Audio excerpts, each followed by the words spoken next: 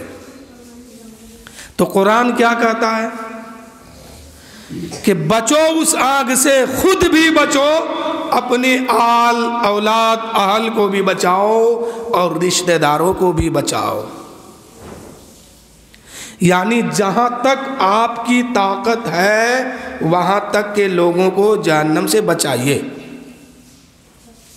تو کیسے بچائیے گا؟ پہلے خود بچیے، خود کے بعد اپنا بیٹا بیٹی گھر والے کو دیکھیے کون کون ہے، ان لوگوں کو بچا لیجئے، ورنہ مرنے کے بعد آپ کا پے پے کرنے سے کچھ نہیں ہونے والا ہے، رو رو کے آپ بھی مر جائیے گا، کچھ نہیں ہونے والا ہے۔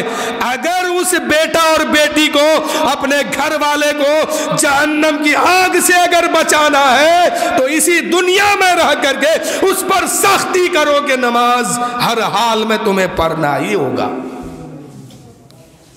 ورنہ وہاں آپ کے رونے دھونے سے یا یہاں آپ کے رونے دھونے سے کچھ نہیں ہوتا ہے۔ آج لوگ کیا کرتا ہے، باپ مر گیا، بیٹا پے پے لگا رکھا ہے 10 دن 20 دن تک، بیٹا مر گیا باپ گدھے کی طرح روتا ہے، یہ نہیں کہ اس بیٹے کو ہمیں کیا دینا تھا اس کو نہیں دے پایا، اب تو اس کو جہنمی بنا دیا، اب تیرا رونے سے کیا معاف ہو جائے گا؟ تیرا رونے سے اب کچھ نہیں ہوگا۔ گریبان وہ بیٹا میدان محشر میں اس باپ کا بھی پکڑے گا جو باپ اپنے بیٹے کو جہنمی والے راستہ پہ چلنے کی چھوٹ دے دیا ہے۔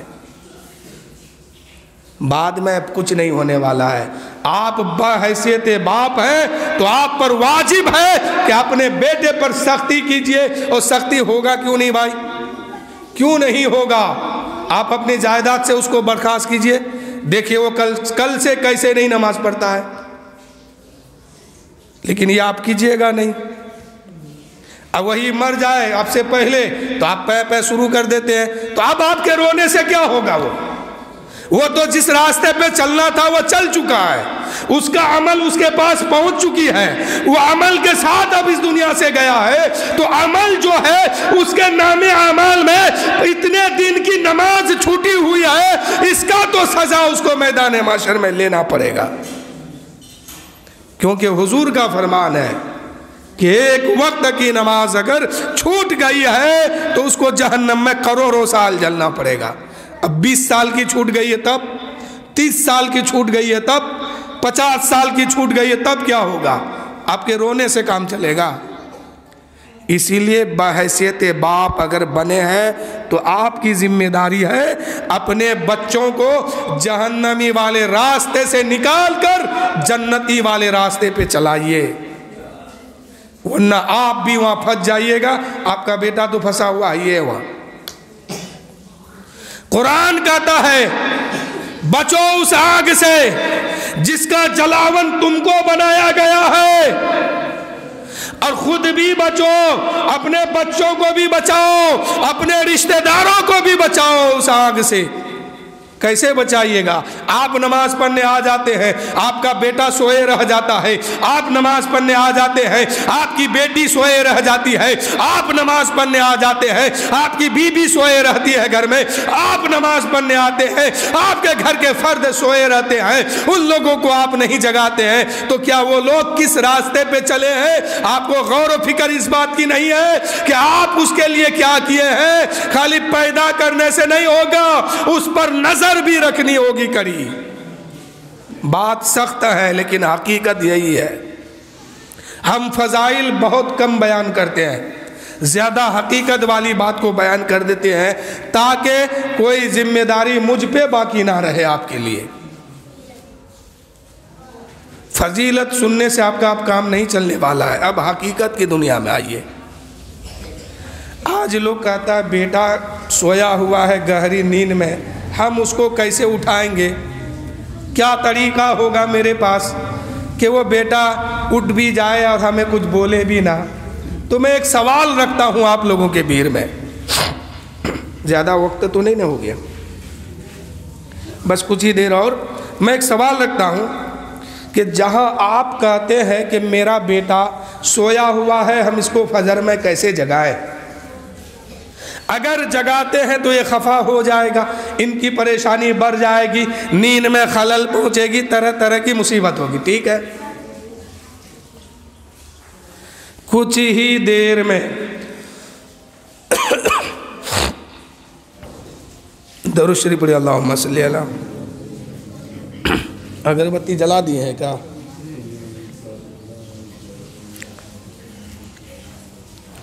صلو علی الحبیب صلو علیہ الصلوۃ والسلام علیک یا رسول اللہ۔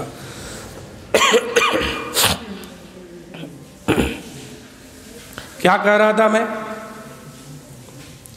کہ جہاں آپ کہتے ہیں کہ میرا بیٹا سویا ہے، ہم اس کو کیسے جگائیں گے؟ میں ایک سوال آپ پر رکھتا ہوں، اگر اس بیٹے کو بچانا ہے جہنم کی آگ سے تو دل سے سوچئے گا اس کا جواب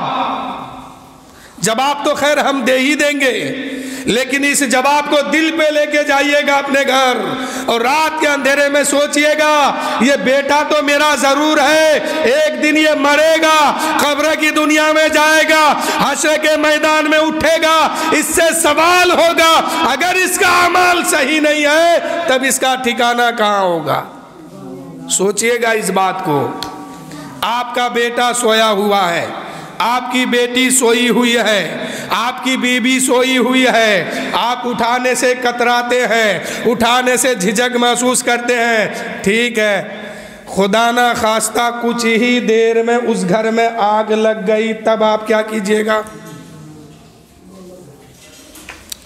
جہاں سب کوئی سویا ہوا ہے، سب کو چھوڑ کے آپ تنہا فجر کی نماز پڑھتے ہیں، اور سب کی نماز اس کے نیند کے وجہ سے غائب ہونے دیتے ہیں، قضا ہونے دیتے ہیں، تو میرا یہی سوال ہے، اسی وقت اگر اس گھر میں آگ لگ جائے تب آپ کیا کیجئے گا؟ اس بیٹے کو اٹھائیے گا نا، اس بیٹی کو اٹھائیے گا نا، اس بیوی کو اٹھائیے گا نا جو گھر میں پہلے سے سوئی ہے؟ اگر نہ اٹھے تب کیا کیجئے گا؟ گردن میں ہاتھ ڈالیے گا اور گھسیٹتے ہوئے اسے باہر لائیے گا، اس لیے کہ اس کو آگ سے اب بچانا ہے آپ کو۔ اگر ایسا نہیں کرتے ہیں آپ کا بیٹا آگ میں جل جائے گا، آپ کی بیٹی آگ میں جل جائے گی، آپ کی گھر کی عورتیں جو ہے آگ میں جلنے والی ہے، اب اس کو گھسیٹتے ہوئے باہر لے کے آتے ہیں۔ اے میرے بھائیوں، ذرا ایمانداری سے بتانا، یہ دنیا کی آگ ہے جس کی کوئی حیثیت نہیں ہے، اس سے بچانے کے لیے آپ اپنے بیٹے کے گردن پہ ہاتھ ڈالنے کے لیے تیار ہیں، گھسیٹتے ہوئے اس کو باہر لاتے ہیں۔ یہی فکر اس وقت کی کیجئے نا کہ جہنم کی آگ سے اس کو ہم کیسے بچائیں گے؟ یہ تو دنیا کی آگ ہے، تھوڑا بہت جلے گا، دوائی کریں گے ٹھیک ہو جائے گا، لیکن اگر نماز نہیں پڑھتا ہے تو پورا وجود جو ہے جہنم میں گرنے والا ہے، پورا وجود جو ہے دوزخ میں گرنے والا ہے، وہاں تو آگ ہی آگ ہے، آگ ہی آگ ہے، وہاں کیسے یہ بچے گا؟ اس کا کیا حال ہوگا؟ یہی فکر اس آگ کے بارے میں کیوں نہیں کرتے؟ یہ دنیا کی آگ کی کوئی حیثیت ہے؟ لگا دیجئے یہاں، جلاون ختم، آگ ختم، اس کی ساری وجود ختم۔ ٹھنڈی کے موسم میں آگ تاپنے کے لیے، گرمی محسوس کرنے کے لیے آگ جلاتے ہیں نا، اس میں جلاون کتنی ہوتی ہے؟ تھوڑی بہت۔ اس میں آگ لگائے 10 منٹ میں جل کے ختم، 5 منٹ اور اس کے سلگان جو رہے وہ رہا، پھر اس کی ساری وجود ہی ختم۔ اس آگ سے بچانے کے لیے آپ اتنا بڑا قدم اٹھانے کے لیے تیار ہیں، تو وہ آگ جس کی وجود کبھی ختم ہونے والی نہیں ہے، پھر اس آگ میں آپ کے گھر کے لوگ اگر چلے گئے تب کیا ہوگا؟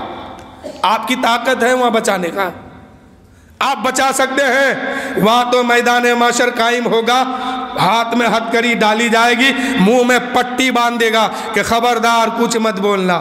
اور آپ ہی کے سامنے سے اگر آپ کے گھر کے لوگ نماز نہیں پڑھتے ہیں، فرشتے آپ ہی کے سامنے سے لے کے جائیں گے جہنم کے طرف، اور لے جا کے پھینکیں گے۔ آپ کے اندر اتنی بھی طاقت نہیں ہوگی کہ کہہ سکے کہ اللہ میرا بیٹا ہے، میری بیٹی ہے، میری ماں ہے، میرا باپ ہے، میرے بھائی ہے، میری بیوی ہے، خاندان کے لوگ ہیں، اسے چھوڑ دے مولا، ہم نے تو نماز پڑھا ہے۔ اتنی بھی طاقت اور جرت نہیں ہوگی وہاں۔ تو قرآن نے تو پہلے ہی کہہ دیا، اعلان تو پہلے ہی اللہ تعالیٰ نے کر دیا کہ خود بھی اس آگ سے بچو، کیونکہ تم کو ہی جلانے کے لیے اس آگ کو بنایا گیا ہے۔ تم کو کا مطلب کون ہے؟ جس کا اعمال خراب ہے، جس کا اعمال خراب ہے، ایسے ہی لوگوں کو جلانے کے لیے اس آگ کو بنایا گیا۔ اس آگ کو سلگانے کے لیے کوئی پتھر نہیں ڈالا جائے گا، یہ کوئی لکڑی نہیں ڈالی جائے گی، کبھی انسانوں کو ڈالا جائے گا، کبھی جو ہے پتھروں کو ڈالا جائے گا، یہی دو چیز ہوگی، کبھی جنات کو۔ بات سمجھ رہے ہیں؟ تو آج سے سچے دل سے اپنے اندر ایمانداری کے ساتھ آج رات بھر اس بات پر غور کیجئے گا کہ آپ کی بیٹی اگر 15 سال کی ہو گئی ہے اور وہ نماز نہیں پڑھتی ہے، وہ کس راستے پہ کھڑی ہے اور آخر میں اس کا کیا ہونے والا ہے، اس پر غور کیجئے۔ اور ان بچیوں کو جو نادان ہے، ناعقل ہے، ابھی اس کے سمجھ میں نہیں آتی ہے کہ ہمیں کیا کرنا چاہیے، خدا را ان کو جہنم کی آگ سے بچا لو۔ یہ آپ کی ذمہ داری ہے، بحیثیت باپ اس باپ کی یہ ذمہ داری ہے، اپنے بچوں کو سیدھے راستے میں لے کے آئے۔ نہیں لائیے گا، میرا کیا جائے گا، آپ کا بیٹا جائے گا، آپ کی بیٹی جائے گی۔ ہم دیکھتے ہیں کچھ نمازیوں کو بھی کہ نماز پڑھنے آتے ہیں، بار بار گھڑی دیکھتے ہیں، ٹائم ہوا کہ نہیں، ٹائم ہوا کہ نہیں، وقت ہوا کہ نہیں۔ 1-2 منٹ اگر لیٹ ہو جائے تو لگتا ہے کہ کسی کو وہ قتل کر دے گا۔ یہ حال ہے نمازیوں کا۔ اور اس کے چہرے پر نظر ڈال کے دیکھے تو 25 سال کا بیٹا بے نمازی گھر میں پڑا ہوا ہے، کوئی فکر نہیں ہے اس کو، یعنی دادا گیری صرف مسجد میں ہے۔ اللہ کا ایک فرمان سنا ہے، حدیث قدسی ہے کہ جو لوگ مسجد میں داخل ہوا اور مسجد کے ادب و احترام کو بھول بیٹھا تو کل ان لوگوں کو اللہ تعالیٰ جہنم میں جب ڈالے گا تو جنت کے راستے سے، یعنی جنتی والی گلی سے، یعنی یوں سمجھئے جنت کے بالکل قریب سے اس کو گزارے گا اور دکھائے گا، دیکھ جنت میں یہ دسترخوان لگی ہوئی ہے، اتنے لوگ کھا رہے ہیں، اس دسترخوان پر اتنے لوگ بیٹھے ہیں، یہ قسم کی نعمتیں ہیں، اتنی چیزیں ہیں۔ وہ بندہ دیکھے گا، بڑی حسرت سے کہے گا، مولا جہنم میں ڈالنا تھا، ڈائریکٹ ڈال دیتا، یہ جو مجھے جنت کی نعمت دکھا کے لے کے جا رہا ہے تو یہ تو سب سے بڑا میرے لیے عذاب ہے۔ اللہ فرمائے گا کیوں؟ تو کہے گا وہ بندہ کہ مولا جہنم میں ڈالنا تھا، ڈائریکٹ لے جا کے ڈال دیتے، یہ جنت کی نعمتیں کیوں دکھایا گیا، دسترخوان کیوں دکھایا گیا، کھانے پینے کی چیزیں کیوں دکھایا گیا، رہنے سہنے کی چیزیں کیوں دکھایا گیا، عیش و آرام کی چیزیں کیوں دکھایا گیا؟ اللہ فرمائے گا، اے میرے بندے، جب تو مسجد میں جاتا تھا، میرے گھر میں جاتا تھا، اکر کر کے جاتا تھا، مسجد کے ادب و احترام کو بھول بیٹھا تھا، مسجد کے ادب کو سب بھول گیا تھا، اور مسجد کی خدمت تو نہیں کرتا تھا، میرے گھر میں جاتا تھا، اکر کے لوگوں سے بات کرتا تھا، اس وجہ سے آج میں تجھے یہ عذاب میں مبتلا کر دیا ہوں۔ کیا سمجھے؟ مسجد میں آئیے تو ساری آن اور شان کو وہاں پہ رکھ دیجئے جہاں پہ نمازی جوتا اور چپل اتار کے آتا ہے، وہیں پہ اپنی شان و شوکت کو اتار کے رکھ دیجئے، پھر اللہ کی بارگاہ میں سجدہ کیجئے، دل صاف ہوگا، وہ سجدہ قبول ہو جائے گا۔ لیکن آج ہوتا کیا ہے؟ نماز پڑھنے آیا، دل میں تکبر ہے، نماز پڑھنے آیا زبان پر اس کی برائی ہے، نماز پڑھنے آیا نیت میں فطور ہے، لیکن شریعت کہتی ہے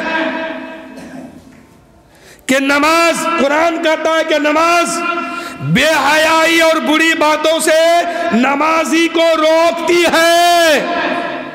تو کس نمازی کی نماز ہے یہ؟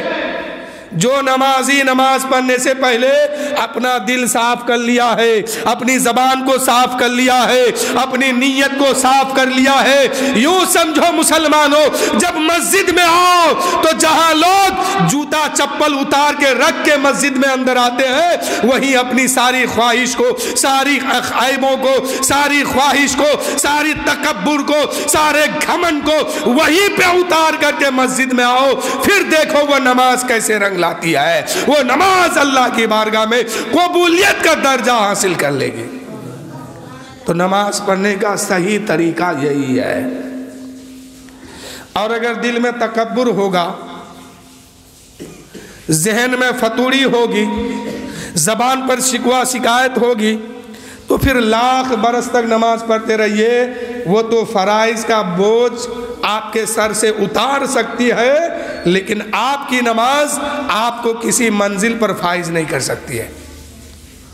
تو نماز پڑھیے، نماز پڑھنے سے پہلے دل صاف ہونا چاہیے۔ فلاں آدمی یہ غلط کام کیا، اس کو دل سے معاف کر دیجئے۔ آپ کے حق میں اس نے برائی کیا، اس کو بھی دل سے معاف کیجئے، یعنی دل صاف کیجئے۔ جب دل صاف ہوگا اللہ نیتوں کو دیکھتا ہے۔ اب جب یہ نیت صاف ستھرا ہوگی تو یقیناً ہر سجدہ ہمارا قبول ہوتے جائے گا۔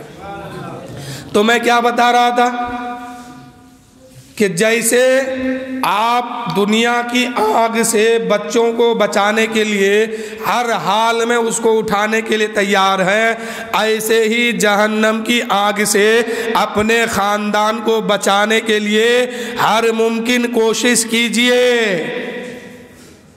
ورنہ مرنے کے بعد کوئی کام آنے والا نہیں ہے۔ بس آخری بات سماعت کیجئے۔ ایک اللہ والے تھے، ایک اللہ کا نیک بندہ تھا، ان کا کام تھا دین کا دعوت دینا، لوگوں کو اللہ کی بارگاہ تک بلانا۔ اور ایک بات سن لیجئے، دین کا دعوت دینا، دین کی بات لوگوں کو سکھانا سمجھانا، یہ ایک ایک بولی پر ایک ایک سال کا ثواب اللہ تعالیٰ عطا فرمائے گا۔ آپ کوئی نماز پڑھنے آیا، اگر دیکھ رہے ہیں کہ وہ ہاتھ ایسے باندھ لیا، اب اس کو سکھائیے ایسے باندھیے، ایسے سے ایسے آنے تک جتنی باتیں آپ نے کیا، ہر ایک بات کے بدلے میں اللہ تعالیٰ ایک ایک سال کا ثواب آپ کو عطا فرمائے گا۔ کیا سمجھے؟ دین کی بات لوگوں کو پہنچائیے جتنی کہ آپ جانتے ہیں، یہ آپ کی ذمہ داری ہے۔ میں بتا رہا تھا ایک اللہ والے تھے، ان کی عادت تھی کہ کسی طرح سے اللہ کے بندوں کو ہم دین پر لے کے آئے، صراط مستقیم پر لے کے آئے، نماز پڑھنے والا بن جائے، عبادت گزار ہو جائے۔ وہ کیا کرتے تھے، کبھی اس محلے میں، کبھی اس محلے میں، کبھی اس محلے میں، کبھی شہر میں، کبھی دیہات میں، کبھی گاؤں میں جاتے تھے اور دین کی تبلیغ کرتے تھے، لوگوں کو بتاتے تھے اے لوگوں نماز پڑھو، نماز پڑھو، نہیں تو اللہ ناراض ہو جائے گا، اللہ ناراض ہوگا تو تمہیں جہنم میں جانا ہوگا، نماز پڑھو گے اللہ راضی ہوگا تو تمہیں جنت ملے گی، نماز پڑھو اللہ خوش ہوگا تمہیں یہ ملے گی۔ تو میرے دوستوں وہ جب دعوت دیتے تھے اس وقت کے لوگوں نے اس پر کوئی پتھر برسانا شروع کیا، کوئی مارنا شروع کیا، کوئی اسے پاگل کہہ دیا، کوئی مجنوں کہہ دیا، لیکن خیر اس اللہ والے کی مزاج پر کوئی فرق نہیں آیا، اس لیے کہ آپ بھی اگر دین کا کام لے کر کے آگے بڑھیں گے ہزاروں مخالف آپ کا تیار ہو جائے گا۔ ایک بار کبھی بھی کسی بھی بھیڑ میں سچ بول کے دیکھیں نا، آپ کے گھر میں ہی آپ کا دشمن ملے گا، لیکن دشمن چاہے کوئی بھی ہو سچائی سے پیچھے نہیں ہٹنا ہے۔ اللہ اور اس کے رسول اگر آپ کی ایک بات سے اگر خوش ہو جائے تو زندگی کا سارا معاملہ پار ہو جائے گا۔ تو آپ کو ہر جگہ یہ دیکھنا ہے کہ میرا رسول ہم سے کیسے خوش ہوتے ہیں، میرا خدا ہم سے کیسے راضی ہوگا، ہم کو یہ دیکھنا ہے۔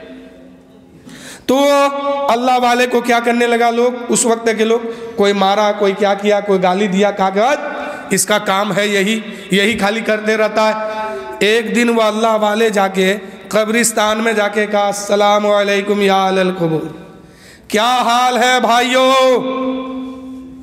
آج میرا دل چاہتا ہے کہ تمہارا صلح جو ہے اللہ سے کرا دیتے ہیں، اللہ سے تمہیں معافی کا پروانہ دلا دیتے ہیں، اللہ سے بخشش کا پروانہ تمہیں عطا کروا دیتے ہیں۔ تمام مردے کھڑے ہو گئے اور کہنے لگے کہ اللہ کے بندے، ہم کب سے قبر کے اندر تڑپ رہے ہیں، بلک رہے ہیں اسی بات پر کہ میرا رب ہم سے کب راضی ہوگا، اللہ ہماری خطا کب معاف فرمائے گا، اللہ ہماری بخشش کا پروانہ ہمیں کب عطا کرے گا۔ لیکن میرے دوستو، اتنا کہنے کے بعد وہ اللہ والے رونے لگے، اتنا سننے کے بعد وہ اللہ والے رونے لگے۔ تو ہر آدمی کا کوئی نہ کوئی چاہنے والا ہوتا ہے، اچھا آدمی ہے تو اچھا چاہنے والا ہے، گنڈا ہے تو گنڈا کا چاہنے والا گنڈا ہی ہوگا، چور ہے تو چور ہی ہوگا، بھانگ پینے والا ہے تو اس کی دوستی بھانگ پینے والے سے ہے، یعنی جو جس انداز میں زندگی گزارتا ہے اس کا چاہنے والا بھی ویسے ہی ہوتا ہے۔ تو وہ اللہ والے تھے، ان کا چاہنے والا کچھ نوجوان نیک لوگ ہو گئے تھے، ادھر سے ان لوگوں کا گزر ہوا، نیک لوگوں نے دیکھا، نیک نوجوانوں نے دیکھا یا اللہ والے آج تو حد کو پار کر گئے ہیں، یہ جب کسی بھیڑ میں جاتے ہیں، کسی بستی میں جاتے ہیں، کسی شہر میں جاتے ہیں، دین کا کام کرتے ہیں، تبلیغ کا کام کرتے ہیں، کوئی اس کو گالی دیتا ہے، کوئی اس کو مارتا ہے، کوئی اس کو بھگا دیتا ہے، لیکن پھر بھی یہ دین کا کام نہیں چھوڑتے ہیں، تبلیغ کا کام نہیں چھوڑتے ہیں۔ آج تو ساری حدیں پار ہو گئی، قبرستان کے گیٹ پر انہوں نے رونا دھونا شروع کیا ہے، لگتا ہے کہ آج بھی کوئی اس کو مارا پیٹا ہوگا۔ ان نوجوانوں نے اپنے آپس میں ایک مشورہ کر لیا، ایک میٹنگ کر لی کہ چلو اس بابا سے پوچھتے ہیں اور آج اس کا انصاف کیا جائے گا، جو اس کو مارا ہے اس کو دنیا ہی سے مٹا کے دم لیں گے۔ لیکن جو ہی وہ نوجوان اس کے قریب جاتے ہیں، سلام عرض کرتے ہیں اور کہتے ہیں بابا آج آپ کو قبرستان کے گیٹ پر کس نے رلا دیا ہے، کس نے مارا ہے، آپ اس کا نام بتائیے، ہم اس کو دنیا سے آج مٹا کے دم لیں گے۔ وہ بابا کہنے لگے او نوجوانوں سنو، آج ہمیں کسی نے مارا نہیں ہے، آج ہمیں کسی نے بیٹا نہیں ہے، آج ہمیں کسی نے گالی نہیں دیا ہے۔ وہ نوجوان کہنے لگے اے بابا آپ کا تو عجب معاملہ ہے، کوئی مارتا ہے آپ ہنستے ہیں، کوئی گالی دیتا ہے آپ ہنستے ہیں، کوئی پیٹتا ہے آپ مسکرا کے اسے دعا دیتے ہیں، اور آج قبرستان میں کہتے ہیں کوئی مارا نہیں ہے، کوئی پیٹا نہیں ہے، کوئی گالی نہیں دیا ہے، پھر آپ روتے کیوں ہیں؟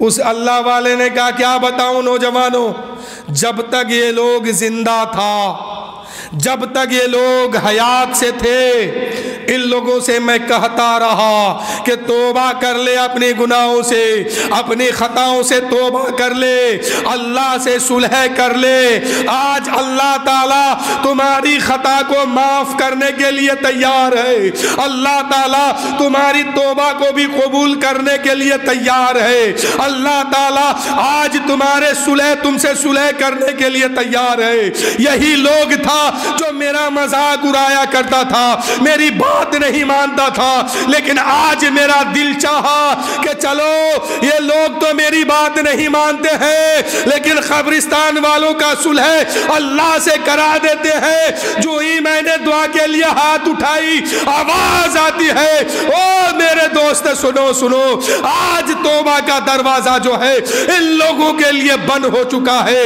آج اس کی خطا معاف نہیں ہوگی، آج تو حساب و و کتاب اس سے ہوگا، سوال و جواب اس سے ہوگا۔ تو میرے دوستو جیتے جی ہی توبہ کر لیجئے، اپنی خطا سے معافی مانگ لیجئے، اللہ سے صلح کر لیجئے۔ اگر موت آ گئی، روح نکل گئی، توبہ کا دروازہ ہمیشہ ہمیشہ کے لیے بند ہو جائے گا۔ پھر چلاتے رہیے، توبہ توبہ کرتے رہیے، نہ توبہ ہوگی نہ قبول ہوگی۔ اس لیے کہ توبہ کا دروازہ ایک انسان کے لیے تب تک کھلا ہے جب تک اس کی سانس چل رہی ہے، جسم میں روح موجود ہے۔ آنکھ بند ہوئی، روح نکل گئی، سانس بند، توبہ کا دروازہ بند، اب صلح کی کوئی گنجائش نہیں ہے۔ اب تو جو کیا ہے اس کا حساب وہاں جا کے دینا ہوگا۔ آج اگر سچے دل سے توبہ کر لیتے ہیں، اپنے گناہوں سے اللہ سے معافی مانگ لیتے ہیں، تو یقیناً میرا رب جو ہے وہ بہت بڑا رحمان ہے، بہت بڑا غفار ہے، بہت بڑا ستار ہے، وہ کرم فرمانے والا ہے۔ اس کی رحمت جوش میں آئے گی اور آپ کی خطا بھی معاف ہوگی، گناہ بھی معاف ہو جائیں گے، اور اللہ تعالیٰ آپ کی توبہ بھی قبول فرما لے گا۔ تو ہم سب کو کرنا کیا ہے؟ جیتے جی اپنے اوپر دھیان رکھیں، اپنے گھر والوں پر دھیان رکھیں کہ کس راستے پہ چل پڑے ہیں، اور اگر یہی دھیان رکھیے گا تو یقیناً آپ یہاں بھی کامیاب ہیں، وہاں بھی کامیاب ہیں۔ تو ہمارا کلمہ کیا ہے؟ لا الہ الا اللہ محمد الرسول اللہ صلی اللہ علیہ وسلم۔ لیکن کلمہ کیا تھا پہلے؟ خدا نے کہا خدا نے کہا محمد الرسول اللہ، میرے آقا کا نور جب وجود میں آیا تو میرے رسول نے کہا لا الہ الا اللہ۔ تو خدا کی بولی پہلے ہونی چاہیے، رسول کی بولی بعد میں ہونی چاہیے۔ تو جو لوگ اس بات کو سمجھنا چاہتے ہیں غور سے سمجھ لیجئے۔ اللہ فرماتا ہے کہ اے لوگو، یہاں پر کلمے میں جو ہے میری بولی بعد میں ہے، رسول کی بولی پہلے ہے، اور اللہ کہتا ہے کہ اگر مجھ تک پہنچنا ہے تو پہلے رسول کی محبت دل میں بسا لو، تب جا کے مجھ تک پہنچ سکتے ہو۔ اگر رسول کی محبت نہیں ہوگی تو مجھ تک نہیں پہنچ سکتے ہو۔ تو کلمہ کیا ہے؟ محمد الرسول اللہ خدا نے سب سے پہلے کہا، اور رسول پاک نے اس کے بعد کہا لا الہ الا اللہ۔ تو کلمہ ہونا چاہیے تھا محمد الرسول اللہ لا الہ الا اللہ، لیکن خدا کہتا ہے اے میرے بندے، مجھ تک پہنچنے کے لیے میرے حبیب کی سنت پر پہلے عمل کرنا ہوگا۔ میرے رسول کی بولی اس کلمہ میں پہلے ہے، میرے رسول کی بولی پہلے رہے گی۔ تو میرے رسول کی بولی کیا ہے؟ لا الہ الا اللہ۔ اور حضور کی بولی کیا ہے؟ خدا کی بولی کیا ہے؟ محمد الرسول اللہ صلی اللہ علیہ وسلم۔ اس لیے یہاں خدا کی بولی بعد میں ہے، رسول کی بولی پہلے ہے، تاکہ خدا یہ فرما کر کے بندوں کو سکھا دیا، بتا دیا کہ مجھ تک پہنچنے سے پہلے میرے حبیب سے دوستی کرنا ہوگا، محبت کرنا ہوگا۔ محبت رسول سے کرو گے، میرے نبی کی سنت پر عمل کر کے مجھ تک پہنچو گے، تبھی پہنچ پاؤ گے، نہیں تو کبھی نہیں پہنچ پاؤ گے۔ تو کبھی اگر وقت ملا، اس موضوع میں اگر بات چھڑ گئی، اس موضوع میں بات اگر نکل گئی کہ کلمہ میں اس طرح کا کیوں ہوا کہ پہلے حضور کی بولی ہے، اللہ کی بولی بعد میں ہے، اگر کبھی موقع ملا اور بات ذہن میں آئی تو اس کو میں تفسیر کے ساتھ انشاءاللہ بیان کروں گا۔ وآخر الدعوانا ان الحمدللہ رب العالمین۔ سب کوئی مل کے پڑھیے لا الہ الا اللہ محمد رسول اللہ صلی اللہ علیہ وسلم۔ آئیے سلام۔